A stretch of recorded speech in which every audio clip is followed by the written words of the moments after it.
Welcome to the Coachzing Show, offering you the latest creative content marketing tips to help you work less, earn more, and help more people. Are you a coach zinger yet? Join the community where the world's best coaches, therapists, authors, and speakers come to discover the latest industry trends and partner with other like-minded professionals.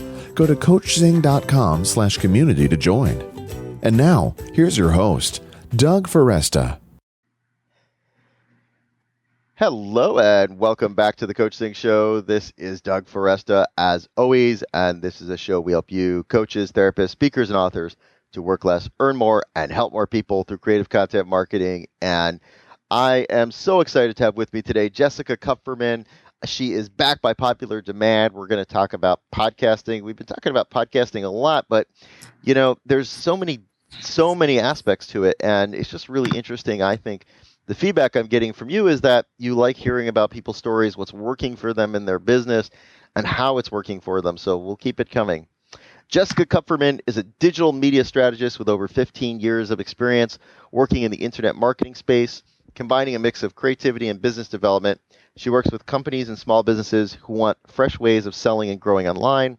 She serves clients best by helping them up-level their design, copy, and social media presence for better visibility and growth. She's the co-founder of She Podcast and the Podcasting School for Women, as well as the host of the new show, The Moneycast, which explores how to monetize podcasts creatively. She is also an inaugural member of the Academy of Podcasters, which is really, really cool. And I encourage you to visit jessicakupferman.com. That's Jessica, Kupferman.com. And we'll have that link on the show page. Jessica Just wing it. You'll figure it out. If you get it wrong, Google will redirect you, right? That's no big deal. There Right, that's right. Jessica, welcome back.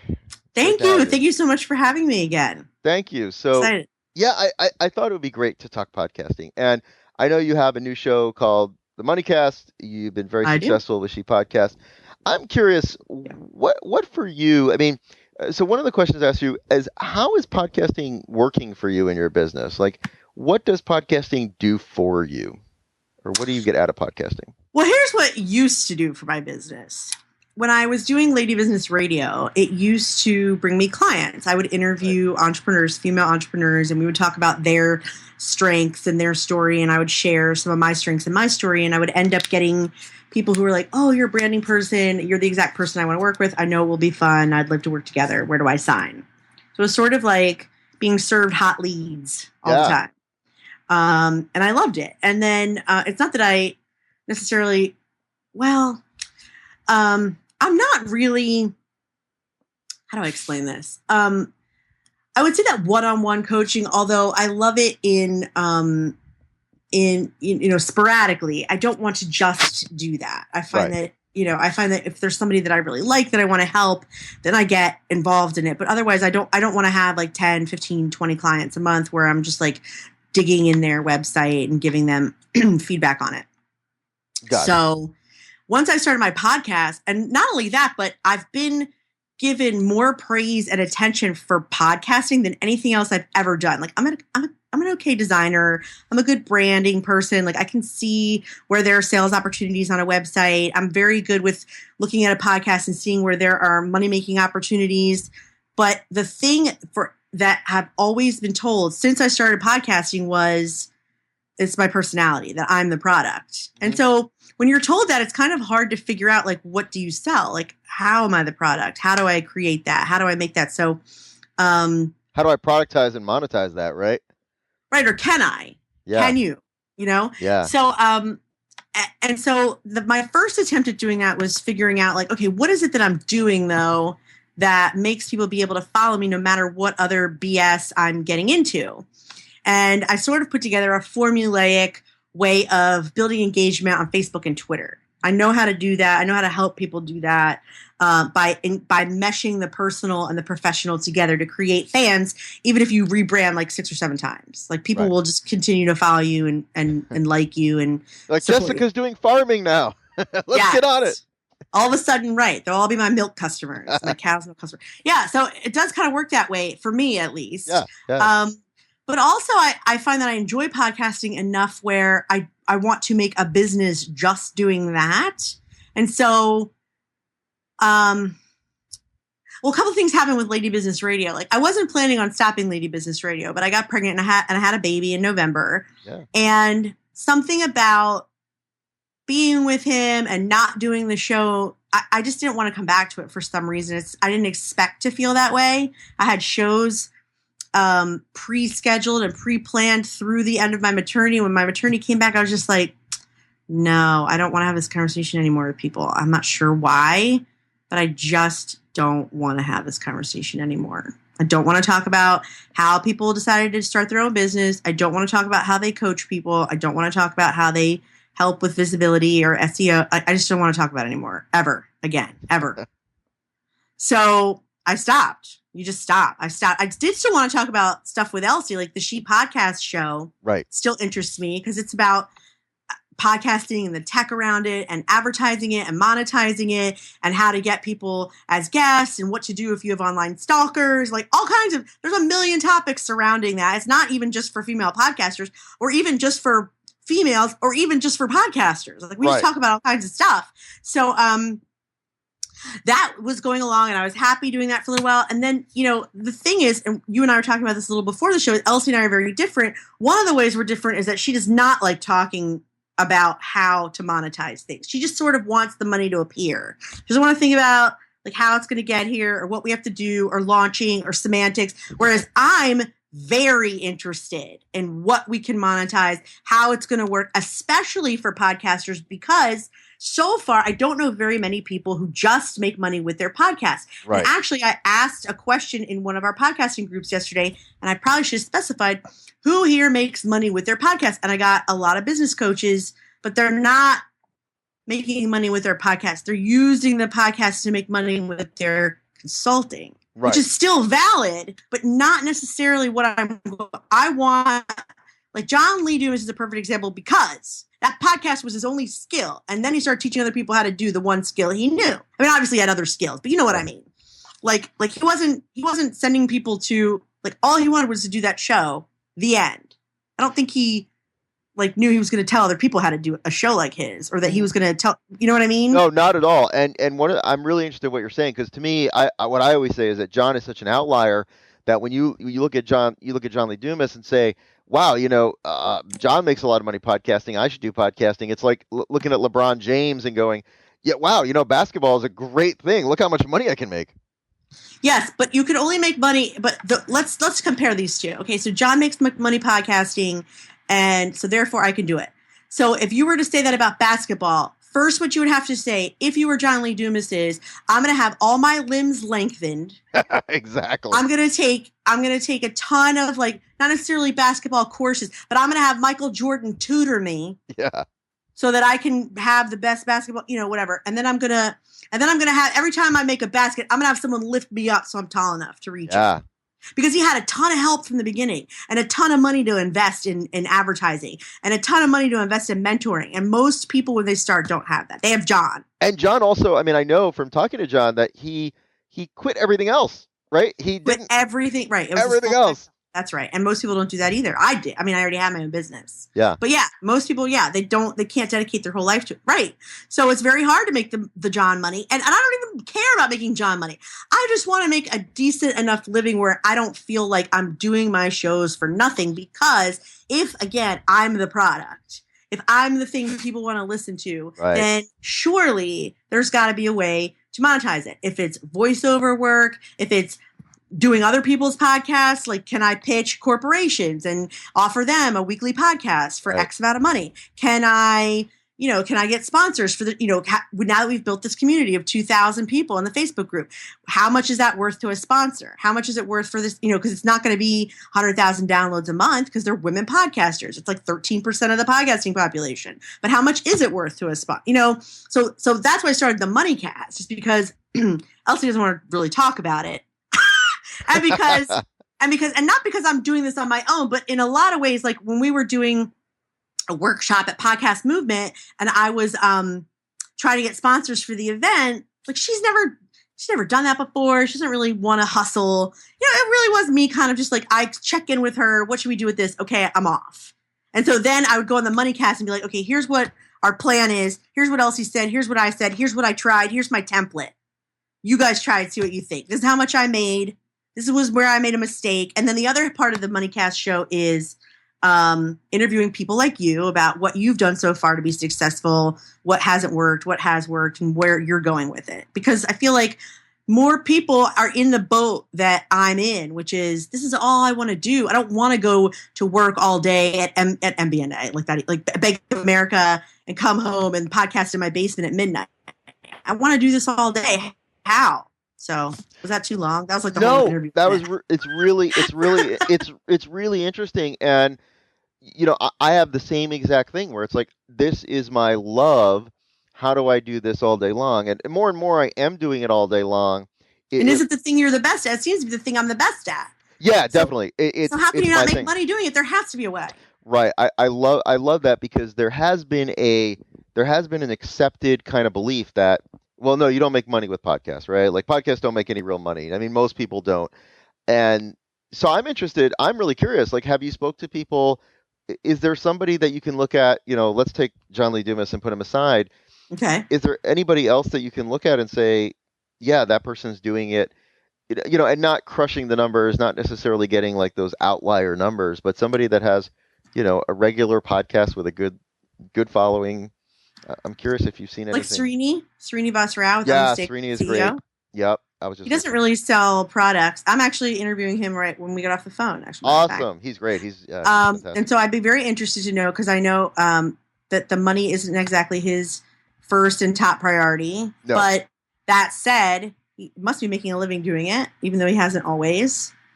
And so, what is that? What does that look like? I mean, and he has all kinds of creative ways. Dave Jackson is another one. Yep. Yes, he has a podcasting course, but he also does all kinds of creative stuff. So many creative things. I just talked to a guy earlier today who has the Horse Radio Network. He has 8 shows about horses, and he makes like a couple million bucks a year on advertising, because he has an 8 to 12 show network. And it's a niche market, right? It's a super niche market. So yeah, so there's got to be, I don't know. I mean, if you have ideas on who else, you know, I should talk to that, but I mean, you know, Mark. When I was in podcast, I saw you interviewed Mark Maron, right? I interviewed Mark Maron. When I was at Podcast Movement, I just tried to pull the people that I knew were big podcasters and must be making money doing it. A lot of them said sponsorships, like Lou Mangello, Mark Maron. But with Lou, it helps if you podcast about Disney, right? I mean, Lou is fantastic. Don't get me wrong; he's amazing. Most of his money, I think, is I think the biggest money he said was sponsorships, but the most enjoyable was his events. He likes to do the events the best. Yep, he does. And he's a coach at heart. He's a coach at heart and a supporter, yeah. Yeah. And so I'm learning kind of that every show is different, you know? Well, I love what you're saying, Jessica, because, you know, I came out of my background before podcasting was theater, and what I got sick of was, you know, the most successful, you know, Pulitzer winning playwrights don't make a living, right? It's like you can't eat your Pulitzer, and I think, you know, I don't think that the being a good artist should mean that we can't eat or that we can't have a good living. And to me, podcasting is it's a mixture of art and commerce, and I think what you're doing is really important. I love what you're doing with the MoneyCast, because there has to be a model for people if you love. Right, it's one thing, you know, where there's people who do podcasting. I think part of what you're getting at is there's kind of at least 2 different kinds of people. One is someone who does a podcast because, you know what, I'm a financial advisor and I write a blog and now I do a podcast because that's part of my business. They have to drive traffic to their real business. And then there's people like, you know, you and me where it's like I eat, breathe, and sleep this. This is like what I do all the time, right? If I'm not doing a podcast, I'm thinking about a podcast. Like, a podcast is not just something I do to grow my business. It's something that like you said, like it's something that I'm good at, right? Right. I hadn't found a lot of those things. So, you know, right. There's like 3 things I'm good at, and 2 of those things are useless, like identifying a celebrity voiceover. Oh, that's a good one. It's like one of my weird skills. You can't make money with that, certainly. So this is all I've got. Yeah. If all you've got is your voice and your personality, it's frightening, first of all. But second of all, you know, it's a huge incentive for me to figure out, like, what am I going to do with it? Speaking, like that's a whole nother business. Right. And all these little side things are all their own business. The voiceover business is its own thing. The speaking business is its own thing. And there are people who, spend their lives just figuring out how to be a public speaker. Here I come along. I have 2 podcasts. Like, I'm just going to start keynoting now. It doesn't work that way. I'm going to have to get into that and work on that, Then that also becomes a separate business, right? Like, that's like saying, right, that's a separate business. It's its own, then you've got to get into the speaking circuit, and then you've got to build up everything you need to be a speaker. I mean, you're talking about podcasting is coming into its own. I mean, you've got, the president is going to Mark Maron's garage, right? Yeah. So, I mean, clearly podcasting is becoming more well-known. Let me ask you this question, because a lot of people say, well, what about radio? Just do radio. Do you see a difference between podcasting and radio? Oh my God, there's a huge difference. First of all, getting into the radio business is, you need a degree in broadcasting. You know how many, first of all, let's just talk semantics, because that's my thing. Think of all the buttons in a radio booth. Right. You can't just walk in there and start. You have to be educated on that stuff. I would never know. I'd love to just walk in there and be like, I'm going to do your morning show now. Ta-da. Right. You can't.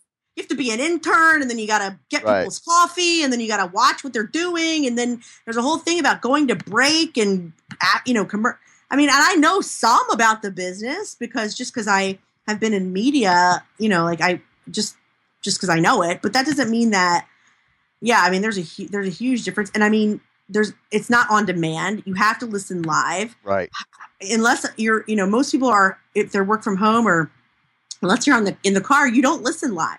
So their listeners may be more because people are in the car, but that doesn't necessarily, if they're smart, they'll get a podcast for later. Right. But a lot of shows don't have that. Whereas you could have way more listeners all around the country. That's the other thing is radio up until recently is localized. Not a lot of it is, what's the word? Syndicated. Howard Stern was syndicated. Opie and Anthony was syndicated, but not a lot of it. Now NPR is syndicated. Right. A lot of it is local. A lot of it's hello Dayton, Ohio. Right. And you have to know and I'm Wilmington, Delaware. I don't want to work at that station, and I don't want to commute to Philly. Right. And I don't want to commute to Baltimore. Right. So there you have it. It's podcasting or bust.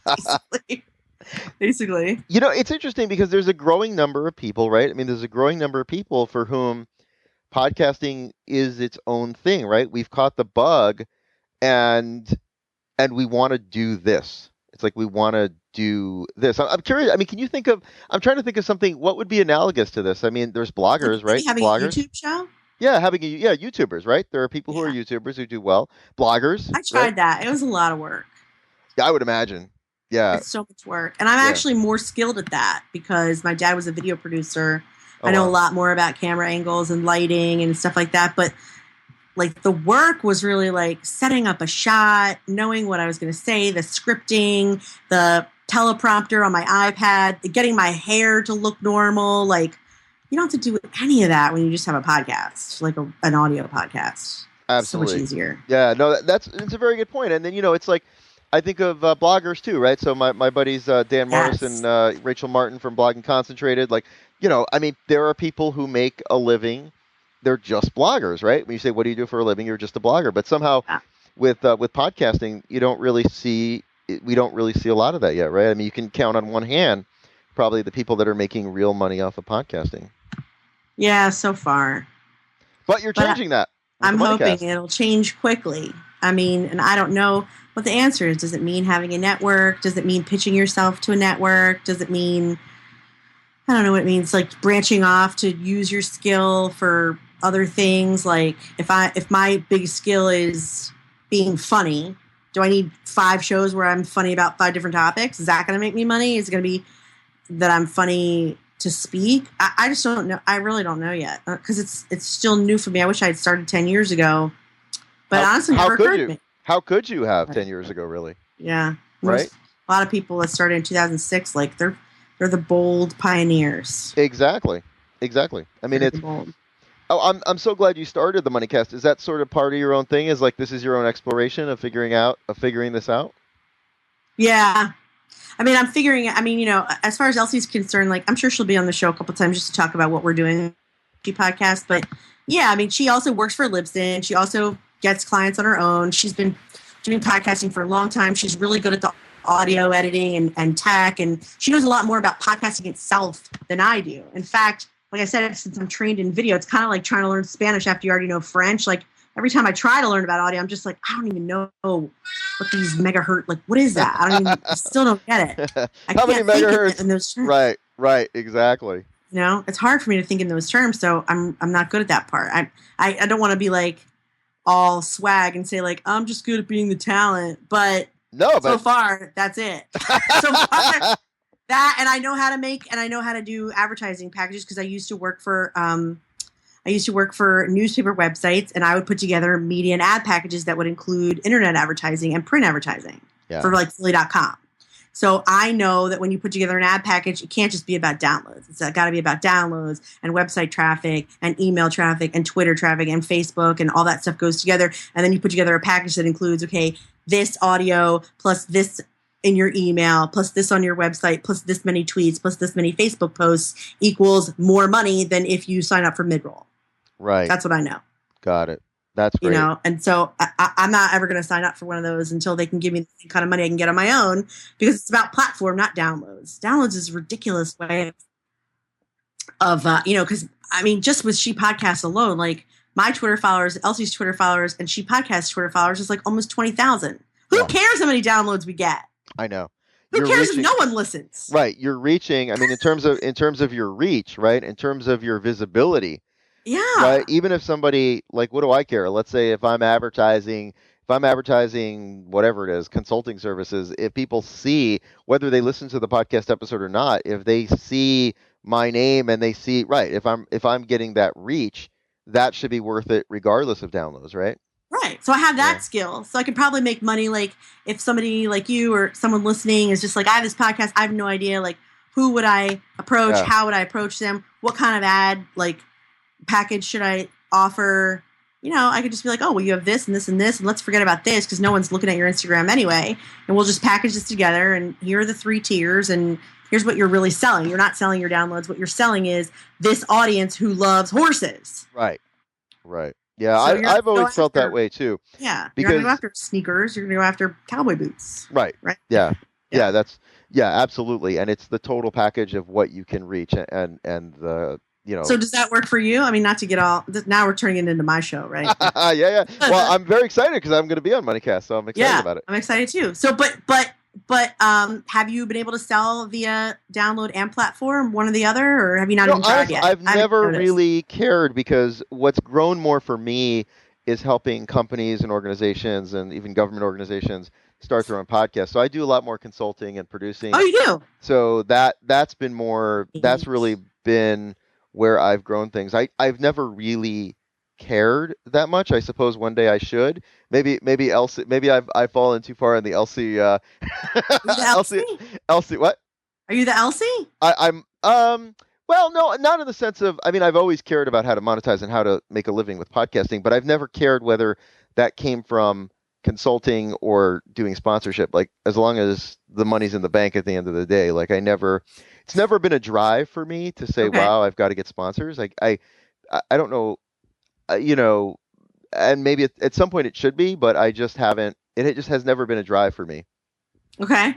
It's been definitely more for me. It's been more about building up visibility and credibility, and then that becomes the thing where I've been able to leverage that into consulting work and things like that. And so when you do the consulting, do you send them to coachzing.com, or do you have a different website you use for that? Just that. That's a weird thing too. Is like, do you separate your podcast from your business? And I do. It's separate. Yeah, it is separate. Yeah. I do. So I have a separate site for that. But it's okay, because I mean, this is not the only show I do. I have a show on Empower Radio, so people know me as I probably have my hand in a lot of podcasts. A lot of pots, yeah. A lot of podcasts, and so that's okay for me. But yeah, these are all great questions. I just think anybody who unless you're somebody who's really, like I said, unless you're John or somebody like that. What I love about this episode is I think a lot of us are still trying to figure it out. I think, and I think that's where I would say that's where I am too. I'm. What were you gonna say? I just realized you're the co-host with Deb. Is that her name? Devora, not Devora. Yes, Devora and I Oh. are. It's all coming together. I know her. Yeah. Sorry. I just realized that. Yes, Sorry. Devora Lansky. Yeah, Sorry. Devora's a good friend. Yeah, we've done programs together. So cool. Okay, sorry, I didn't mean to cut you off. Go ahead. No, not at all. No, yeah, we're all trying to figure it out. Yeah, yep. And if we can help each other, then even better. Well, thank you so much. I want to make sure again. Let's give a shout out for the moneycast. Right? Moneycast.com is the show. Yep. And then if people want to learn more about you, go to jessicakupferman.com. But don't ask for one-on-one coaching because. No, you can just But make sure you're a good client. It's just not going to be like months upon months. It's like a couple of things. We bang it out and you're good to go. Got it. Excellent. Yeah. Jessica, you rock. I love what you're doing. You. I love what you're contributing to podcasting and trying to really move us all forward. So thank you so much. Thank you. That's really sweet. Thank you so much. I appreciate it. And you rock as well. Thank you. Well, thanks everyone for listening. And I want to remind you that if you have not clicked that subscribe button in iTunes, what are you waiting for? Go to iTunes. Takes 3 seconds, unless you don't have iTunes downloaded on your computer. That's a whole other issue. Go to iTunes. Go to iTunes. Click the subscribe button, and you'll get new episodes Monday through Friday, helping you to work less, earn more, and help more people through creative content marketing. Till next time, this is Doug Foresta at the Coachzing Show. Thanks for listening to the Coachzing Show. Need help getting your book out of your head and onto paper? Need help marketing your books or speaking engagements? We can do it for you. Go to Coachzing.com to learn more. Are you a coach zinger yet? Join the Coach Zingers community where the world's best coaches, therapists, authors, and speakers meet. You'll get exclusive access to private mastermind calls where you can get instant marketing help from industry experts. Plus, we'll help you forge deals and partnerships with other like-minded professionals. Go to Coachzing.com/community to join now.